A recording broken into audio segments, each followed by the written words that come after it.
3, 2, 1, start. So, except in very serious cases of fraud, we cannot use this. So, I have amended that provision, and the normal provisions under the CRPC will apply as far as bail is concerned. Now, the provisions are being amended were referred to by Shri Rahman Khan are relating to the mandatory capital limit. Similarly, the whole idea of a company seal has also now started becoming almost a relic as far as global laws are concerned. So our law is being brought to this level. The third amendment relates to deposits.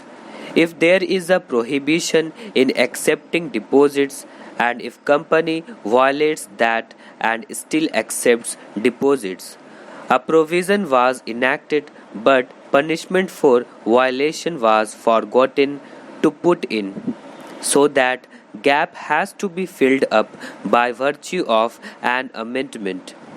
The next provision is with regard to inspection of records of companies.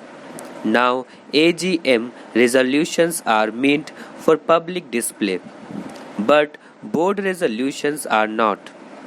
A board resolution of a company may actually contain confidential things. You have a private company or a public company, its entire corporate strategy may be contained in the board's resolution.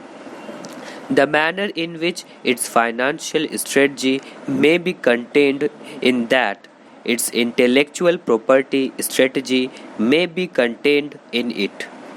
It may contain saying that this is going to be the name of my product, this is going to be the patent that I am going to ask for, etc. So, those are not available for public display anywhere. So, this act obliterated the distinction between a board resolution and an AGM resolution. Hence, a correction had to be done. There was another lapse that has taken place.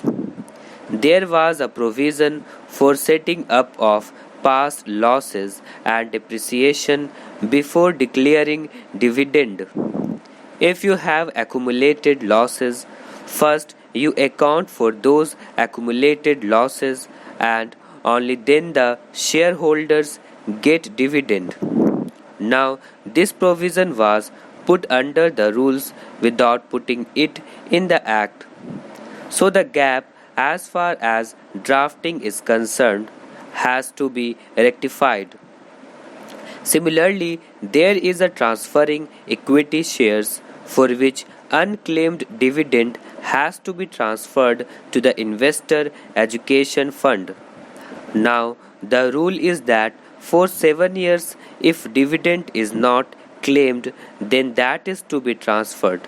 Now, there was a drafting error into this, that even if it is not claimed for 1 year, there was a little ambiguous drafting which has to be corrected.